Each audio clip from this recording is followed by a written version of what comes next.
Welcome to Ponchatoula Live, the show where we make it easy for you to connect with the people of Ponchatoula. I'm your host, Parker Layrisson, and today I've got a truly fantastic guest. I know this because I spend every Sunday morning with her and her husband. My wife, Brandy, and I are just enamored of the two of them and their three little girls. This is a woman who wears many hats around town as a first grade teacher at Tucker Elementary, as the director of the preschool Sunday school program at First Baptist Church, and as the leader of MomCo, formerly known as MOPS, Mothers of Preschoolers. I bring to you this week's guest, Britney Allen. Britney, welcome to the show. Thank you for joining us. Thank you for having me. I'm excited.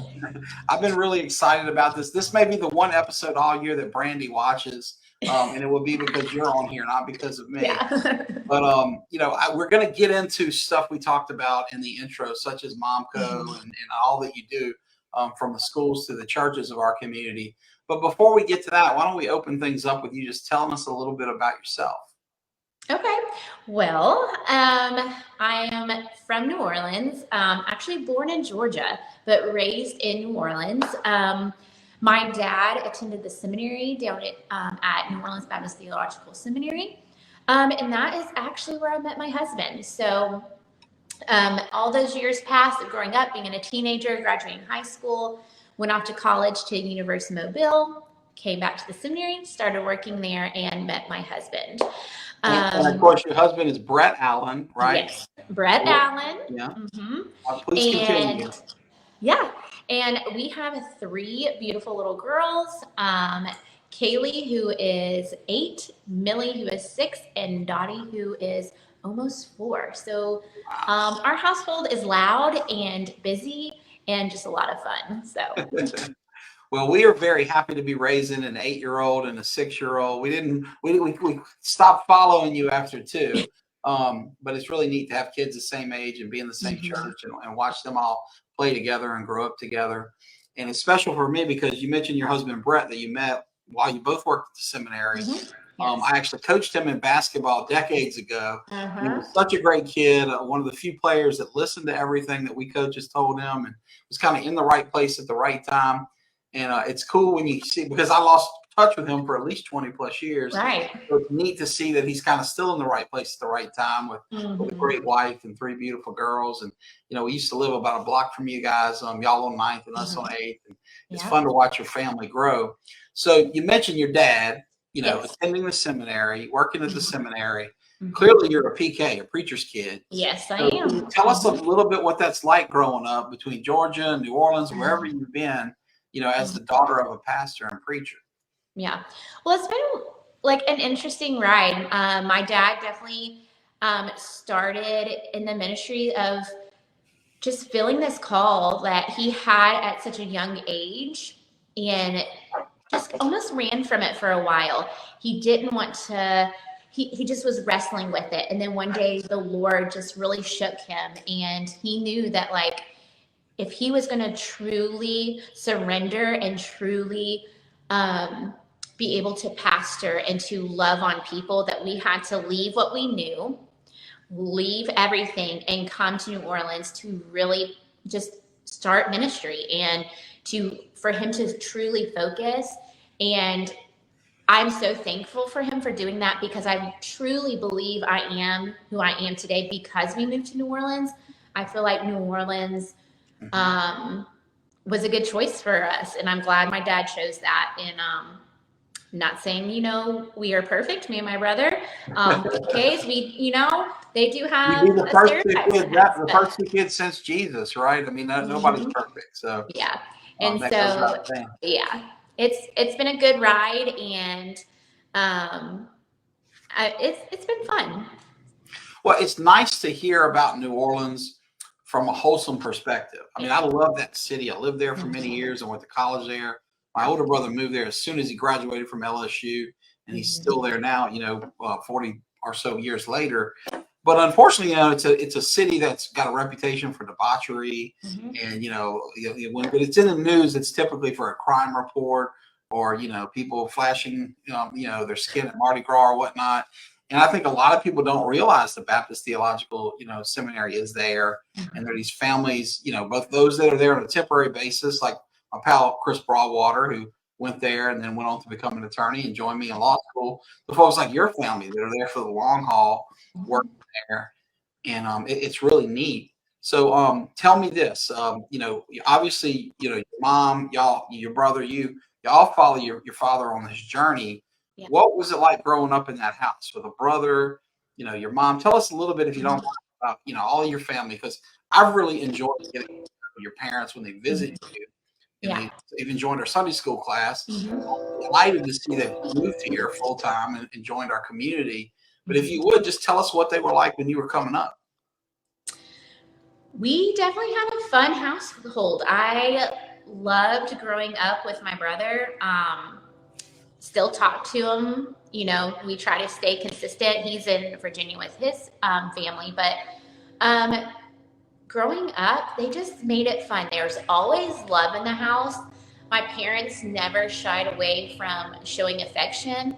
And I think that was great. Like my parents would dance in the kitchen, or, we would see them go on dates. And I think that really set me and my brother up to see that, to love for your spouse, even when you have kids, don't forget about your spouse.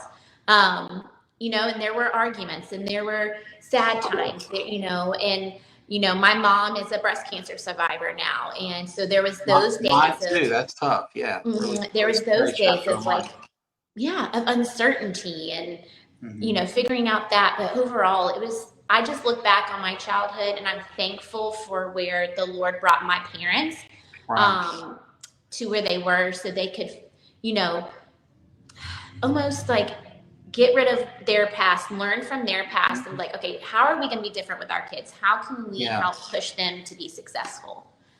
I love that. What comes to mind first when you think about lessons that you learned from them? I mean, I think you just alluded to a few and shared a few, but does anything else come to mind? I think that the community. Everybody says communication in relationships, but it's so true. Talking, telling people how you feel, don't holding in, say, okay, I felt this way when you said this to me, that mental health aspect of learning from all of their struggles. And we wish we were able to communicate with our parents better. We wish we had what you had. My mom would always say, the best conversations I've ever had with you and your brother were in the car. And learning life lessons, just driving down the road with mom after school or on vacation. And it's just something about being in the car with them. We didn't have iPads and all that too. So it's we had to talk to our parents. So I think just learning to talk and to share our feelings, and it's okay to have a bad day, it's okay to struggle, but let's talk about it, let's figure out how we can work together to make it better, or maybe we just need to sit in it and just feel gross, and then tomorrow will be a better day. And there's something to be said for that, because you're going to struggle in life, you're going to have those gross days, and to learn how to process them surrounded by love, surrounded by people that want you to succeed and learn and grow is critical. So I like where you're going with it. There's something to be said for a low-tech carpool. And carpool is the highlight of my day, practically every day. Because like you said, that's the time you kind of have your kids cornered, and they don't have their buddies around to be chatting up Minecraft, or the screen to be playing Minecraft, or whatever. What I want to do before we go into the next question is just share with you. You've got a guest here watching, Miss Lorena Beadle. And Miss Lorena. And she's doing a great job of sharing this, and as you can see here, bringing other people into the fold. And so I want to let any of these folks know, if they're watching, you can see here we're bringing up Miss Lorena's photo and her comments here, which are essentially links to other people. If you've got a question for Britney about MomCo, about First Baptist Church, about Tucker Elementary School, about anything, feel free to comment. I'll do my very, very best as the host to get you up here. I see she's talked to Miss Debbie Kelly, a wonderful woman I really admire. And she says hi. She's waving at you there, Brittany. Hey. But she's not alone. Lindsay Bourne Pennington. Oh, another person I like a lot there. Hey, Lindsay. Yeah. She says hi. So thank you to Miss Lorena and Lindsay and everybody who's watching. And she says she's a member of First Baptist Church, of course. And we will, of course, talk a lot about your church. And speaking of great members of that church, your wonderful mother-in-law is here. Just ask her about her mother-in-law. Love her. Tell me about So Miss Vicky. thankful for How her. great is she? Yes, so thankful. I've known that since I was a little, punk young coach coaching her son. She was one of those mamas, as was her husband, who kind of would back the coach and say, not that Brett needed much checking up. He needed zero of that. But, sometimes you get those folks who are like, don't make my baby run a lap, Miss Vicky was with the program. And your beautiful sister-in-law, who's also in our Sunday school group, Emily. Hey, Emily. Thank you for joining. That's a beautiful picture of you and Logan and your family. So it's neat to see all these beautiful smiling faces inside and out your family. Folks, here again, we're here with Britney Allen. We're going to be talking First Baptist Church and MomCo and all the great things she's doing. But right now, we're just kind of walking through her childhood and the wonderful lessons she learned from her dynamic parents and brother. So let's talk about that next chapter of life. You mentioned, leaving New Orleans behind, mom, dad, brother. You went to college in Mobile, did you say? I did. What was that like? I really loved Mobile. It was a great 4 years. I loved that it was close, but not too close. Like, it was just the perfect distance where if granted, I did start college the year of Katrina. So there was a little bit of leeway where I was away, further away from my parents because they had to go back to Georgia. They couldn't stay in New Orleans. But I learned so much. And one of my very best friends, Mary Grace, we are still in touch today. She has 3 girls. I have 3 girls. Me and her met on MySpace. And so we just... Well, that'll date you a little bit. MySpace. I know. Kids, if you're watching, Google it because we don't have the time to explain MySpace, but it was before Facebook or the Gram or any of that was around. That was the place to be. Yeah. And so I ended up getting my degree in theology at University of Mobile. This will kind of gear us into talking about MomCo and teaching, but I went to Mobile for a teaching degree. But I got scared of the workload, I guess, and I didn't really have anybody say suck it up, buttercup, it's college. And Right. Then I went to theology. So ultimately, I'm glad I did. I mean, that's where me and my best friend really, solidified our friendship. And so it was, I loved being over in Mobile. So was the theology curriculum easier than the education at that time, just because you had it on repeat from mom and dad growing up? I mean, preacher's kids, seminary based, you kind of knew it as an autopilot, or what do you think? Why do you think that was easier for you? I don't know. I wonder if it was just, I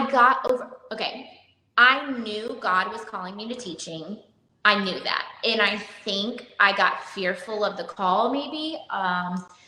Maybe knowing that, okay, here's what you're going to do in this class, doing this. And it's just and then the draw of theology is the study, it's history, basically, Right. Studying God's word is full of history. And I think that's what drew me to it.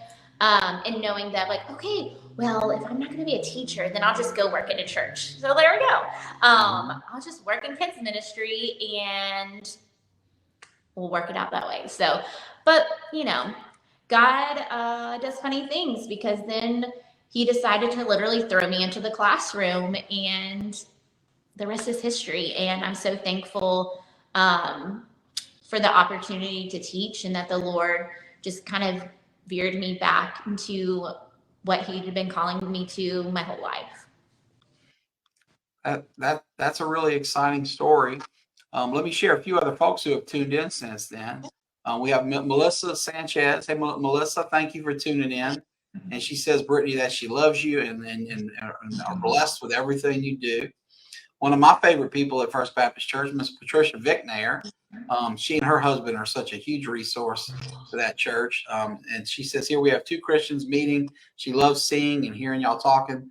Miss Pat, thank you for that sweet and supportive comment. You always really have uplifting things to say.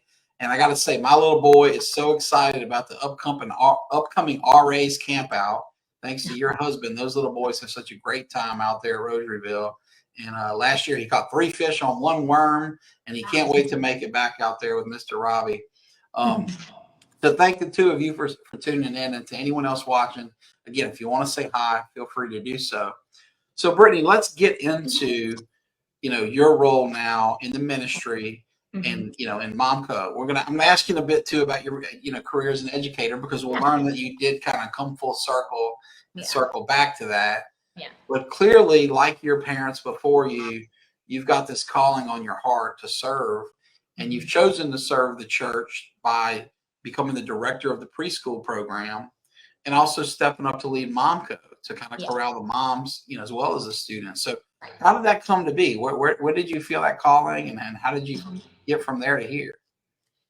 Okay, so I feel like the preschool children's ministry portion, I feel like came in first, and then MomCo came kind of underneath after I became a mom. So I would say that like my calling to work with kids, I just feel like started at a young age. My mom first started taking us on mission trips to Savannah, Georgia in the inner city when we were little. Like we were in elementary school, and she wanted us to have that as a foundation. And so as I grew up, I would serve at VBS every year. My mom was always the director. So I was constantly at VBS. So like if was a VBS, I was there, either as a child or eventually serving. Then after college, that's when I really started plugging into different churches and was children's minister at a couple different churches in New Orleans, and just wanted to pour into the kids and to help them have a solid foundation so that when, say they left the church or say they grew up, they would always come back to this base foundation of what is God's truth, what does that say about me? So then hopefully if they did leave the church, that would draw them back in because they remembered going to a VBS or remember a Sunday school lesson that like just drew into their heart. And so that just really captured my heart, is to just see the joy in kids' faces on Sunday mornings and at VBS. Yeah. So yeah. But go ahead. I'm sorry. Okay. Oh, and then I was just going to kind of gear like into the MomCo, unless you want to. Yeah, no, but I was where I was going next. So you start with the kids. You clearly love kids. You've got great kids now as a mom. Yeah. But it's different being the director who gets to send them home at the end of the VBS or the service or program, whatever you've got, and being the actual parent who's got to put them to bed and get them up and clean them up and all in between. So, MomCo, you become a mom, you have these three beautiful girls. How does MomCo come into your life? And I know it was, and just to clarify for folks, it's recently changed the name. Yes. MomCo is formerly known as MOPS. I'm so glad y'all changed it because my wife kind of aged out of MOPS right as it was starting up at First Baptist. So Brandy was elated to hear that they kind of, expanded. But how did it come into your life? Okay, so after I had Kaylee, my first daughter, me and my friend, we said, hey, let's go over to FBC Covington, and they have this MOPS group, and it's for us moms who have little kids, and to be able to just invest in moms. We're going to have your children in childcare. You get to come have breakfast, coffee, and just have like a devotion time, or even hear from a speaker, do a craft, some kind of pouring into moms. I suffered from postpartum anxiety really bad. I had some really dark days right after I had my girls. After each girl, it got better and better. But at the same time, there was some really dark days.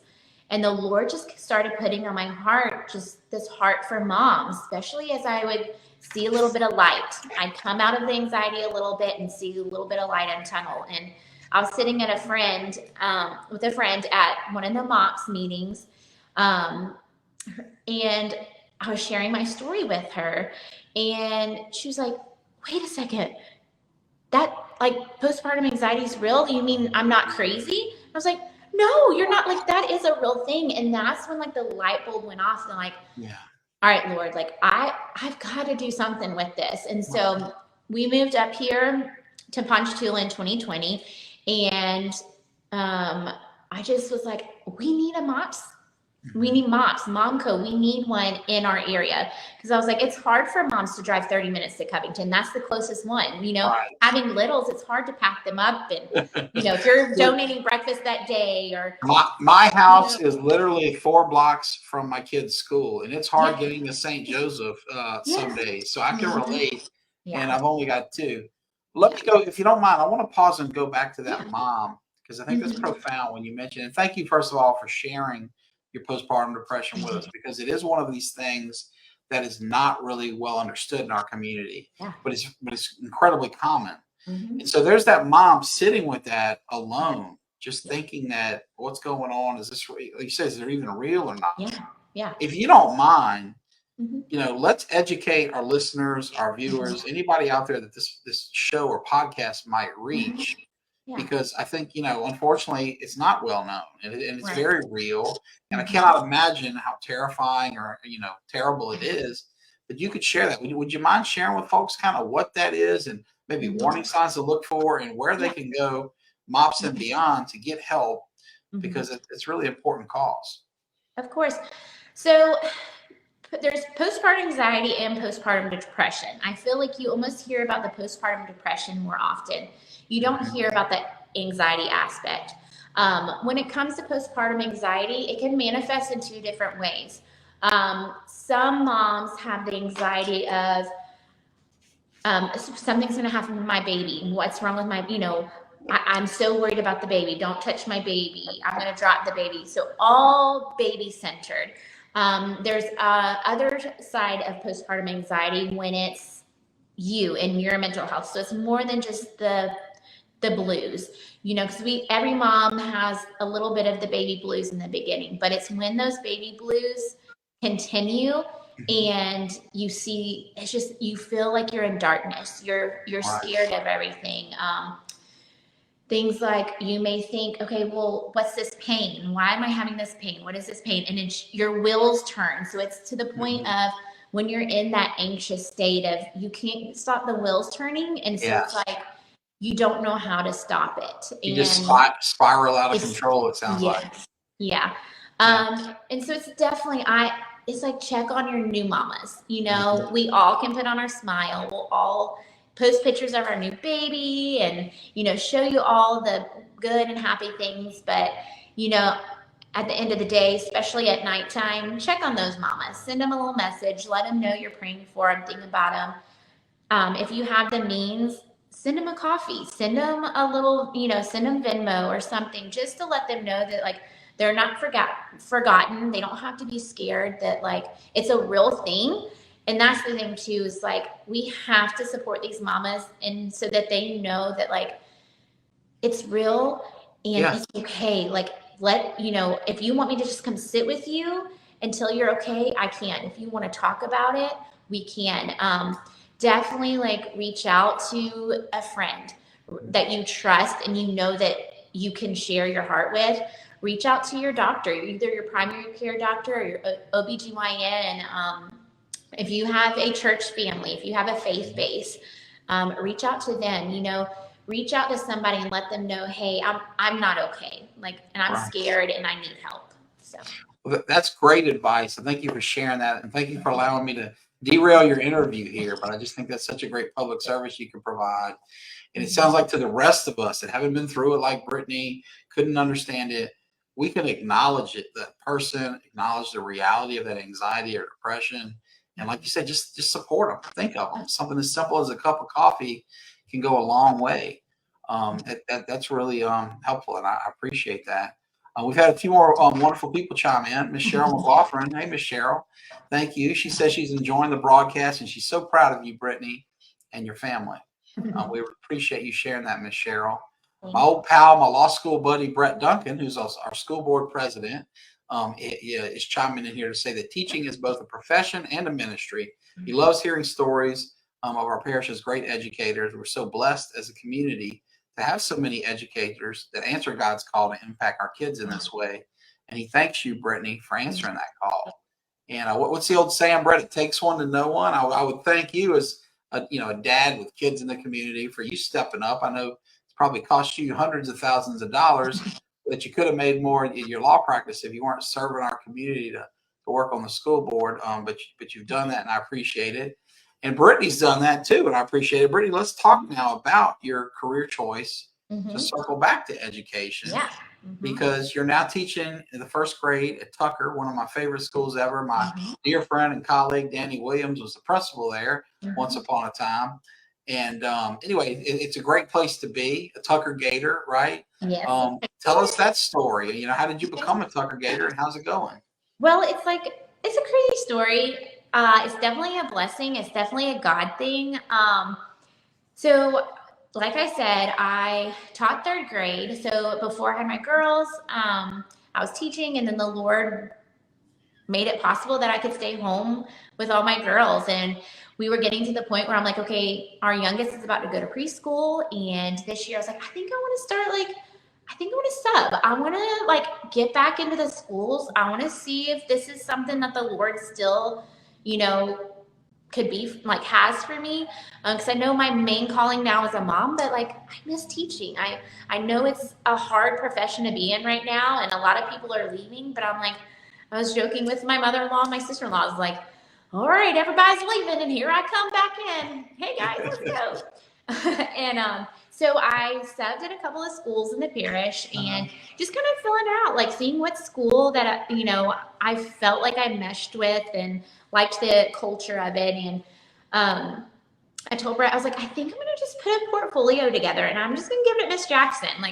I'm gonna give it to her and just hey, here's this. I'm interested in a teaching job. I'm thinking about next year, in the fall, and I just want to say, hey, I'm interested. And she's like, okay, thanks for letting me know. She took my stuff, and after our little ice storms in January, she called me. She's like, so I know you wanted to wait till next year, but I have a position. Would you be willing to take it? And I was just like, okay. I was like, can I call you back? She's like, yeah, call me back as soon as you know. And so me and Brett talked about it, and I was just like, I think I have a piece about I think I want to and it was a cool thing because I knew the teacher that I was taking over for, and I texted her and let her know. She's like, oh my gosh, I'm so happy. I prayed for this. And I was like, yay, I'm so excited. She's like, no. She's like, I literally prayed that it was going to be you to take over my class. And I was like, cool. Okay, Lord, I guess I really am supposed to do this, because if you're talking to this person too, then, she kind of confirms it. So, but I love it being at Tucker. Miss Jackson and all the administration have been amazing. My team of teachers, hey girls, they have just welcomed me with open arms and have asked, answered all my questions I have. And even times they're like, okay, just please ask us, because we don't know what you know and what you don't know. So if you have something, just come to us, And so even in a text message late at night, or in our group message, our group me text, it's just been so great. It's a great day to be a Tucker Gator. So yeah, that's cool. And you're right about it. It's God's timing. I know it's a God thing, because being in your Sunday school class, you talked about on a number of occasions, and we prayed about as a group, your decision, and you didn't make it immediately. It wasn't an impulse on one day. Yeah. But as I recall, you were very much walking into Tucker with the intention of dipping that toe in and hoping for down the line. And they were like, no, stay. There's a classroom right there. Hey, come on, we're ready. And you embraced it, and you're thriving there. And I know you're thriving there, not just because of the feedback you're getting from your colleagues and what you're receiving yourself, but we've got parents in the community who's saying that. So Brandy Verbois, one of my favorite Brandies. Not my first favorite Brandy. I get in trouble. But I love Brandy Verbois, and her husband's an old friend of mine. And she says that they love you, Miss Allen. You're a great teacher and a blessing to her students. And her husband, Mark, chimed in to agree. He says their daughter, Marlo, loves having you as a teacher this year, and thank you for loving and teaching the kids. And again, we're in that takes one to know one territory, because Mark, like you, answered the calling to teach in our public school system. Not at a straight out of college age. Mark, I'm not here to call you old, because I'm older and grayer than you are, but let's just say kind of recently.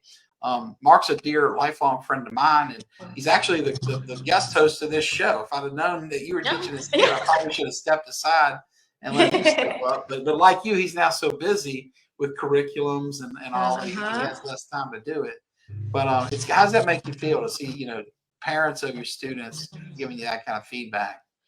I guess it just kind of confirms that, like, okay, Lord, like, I'm doing something. And that's just my prayer too, is like, that even if, I don't know, just like academically or even socially, emotionally, like, to make these kids feel loved when they come in. And like, all of my kids have all different backgrounds.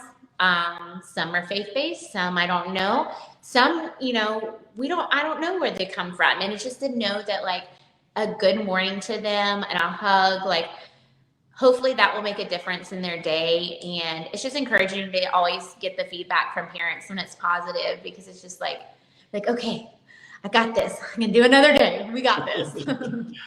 That's great. Let me ask you, I want to circle back to MomCo, Okay. because I read really some interesting stats here on the MomCo website. A third of moms feel lonely and isolated from others. 81% don't feel that they're able to meaningfully contribute to the world, and 79% feel that the church doesn't support mothers well. Mm-hmm. So, I mean, it looks to me like there's a crisis within motherhood here, Mm-hmm. and with the way the church supports them. Do those stats ring true with kind of what you've seen and heard feedback on out there? And what does MomCo do to try to help, with those problems? Well, the first thing is, like, it is a interdenominational international group. So, one group may have a multiple, like, denominations, like all different denominations, but we even have women that come in that aren't even affiliated with the church anywhere. They're just longing for connection and a group of moms who are, like, in the same area they are, like, of life, the same stage of life. And we do see that. Like, we see that, like, moms are longing for community. And yeah, just like learning those stats too, it's just like, that's the way that we're going to draw the moms in, is through that meaningful connection, Right. and finding like-minded people. And I don't know. I'm obviously they don't let y'all don't let me in MomCo, but just seeing the impact of it from the husband point of view, when Brandy comes home, from meeting with you guys, so excited, and learning about things like practical things like technology. Earlier, you talked about iPads and carpool, and just we discovered that there are these special phones that won't let you on all these scary apps, through that group, and just how to handle things like the birds and the bees. Yeah. My kids are only kindergarten and second, and that's come up in a pretty direct way that I didn't expect earlier than expected. So there are all these practical tools for getting through the day, the week, and the year as a mama that are helpful. And to be able to ground that in the church is great, but it's also neat to hear you say, you don't have to be a member of First Baptist Church. Nope. That might be where y'all are meeting, because that's where you're situated. That's where you have the support of a pastor, and Dr. Cranford, and a children's minister, and Mary Beth Corvetto. Yes. But you've got, the Catholics that I grew up with are welcome there. People in no church are welcome there. You're out to support mamas and help them do a better job raising kids, it sounds like. Is that right? Definitely. Like, we probably have 3 different churches that, like, are, like, women are associated with that come. And, like, literally there's some of the moms that I think is 2 of them. Now that I think about it, 2 of our moms in our group right now, they literally drove by. They were driving down Main Street and they looked and saw our marquee outside, and they're like, "What? Oh yeah, I want to go." So it's like, just random. Like, they didn't even, I don't know that, like, I never had met them before, and they were just like, "We want to come." And we're like, "Come, please." And it's been nice because our group is still really small, and it's been so great because I feel like it's made some really tight connections, and it's just been nice. I just love it, and I'm excited to see how God's going to continue to expand it. So, yeah. Well, let's talk practically about expanding it. Meaning, if somebody's watching or listening and they would like to get involved or like to get more information, how do they do that? Do they reach out to you directly, or what's the process for an interested mom? Okay, so there's a couple different options. We do have an Instagram page, and we can like link that below for us. Oh, yeah, that'd be great. Yes, we can put the Instagram. You can always go on our church website as well. We have a whole MomCo page on there, and have direct links of how to register. Um, those are probably the most practical and easiest ways is through our Instagram or our church website. I'm doing my best to, I'm not the most high tech guy, but I'm doing my best to try to get this put up. But while I do, I'm going to share. Mary Beth Provetto has a quote or a comment here. She says, "Brittany's light and joy are contagious, and you are, Brittany, a blessing to our church." And wow, she is the same thing. She's talking about herself. Yes, She's yes. right spot on when she's Uh-huh. talking about you there. Let me see what I can do here, folks. Indulge me if you don't mind while I try to figure out how to share this. And if our producers are listening, if y'all could get that link up, that would be great. But yeah, I know there's a way here to share, and just bear with me, folks. I'll see what I can do here. Share screen. Here we go. Because I have discovered the Instagram page. Does that look familiar? Is that it? Yes, that is There our we go. page. So FBCP MomCo _ Mhm. MomCo. There we go. Yeah. Danny Lynn Dennis, our producer, reliable as always. She's got a link to it below in our comments here on the Facebook page. But for anybody else there, just look for FBCP _ MomCo. That's MOMCO. And you can see, wow, hey, congrats. You guys are over 100 followers already. That's exciting, because you haven't been at it that long. So No. really neat. Yeah. Well, Brittany, I know you're busy. Your 3 little girls miss you. Your husband Brett misses you. But before we let you get out of here, Yeah. What else is on your mind, on your heart? What else would you like to share with our viewers and our listeners before you go? My heart is for the moms, and I just pray that if a mom is struggling, that she will be able to reach out to somebody, that she does have somebody to lean on. And if she doesn't, like, please reach out to us. Like, we would love to be your friend. We'd love to go to dinner with you. We'd love to have coffee. We'd love for you to come to a meeting and have childcare, free childcare for your child, and That's a big just have coffee with us and learn about God's word, learn about all sorts of things, mental health, how to raise our children, the birds and the bees. Yeah, my heart is for the moms of our area, and I just want to see a change in those numbers, those statistics, and that moms will find a purpose, and that they don't have to get lost in their motherhood, and that there is more to them. Yes, that's important. Our motherhood is important, but you're still you, and you're still valued, and you're still loved. Yeah.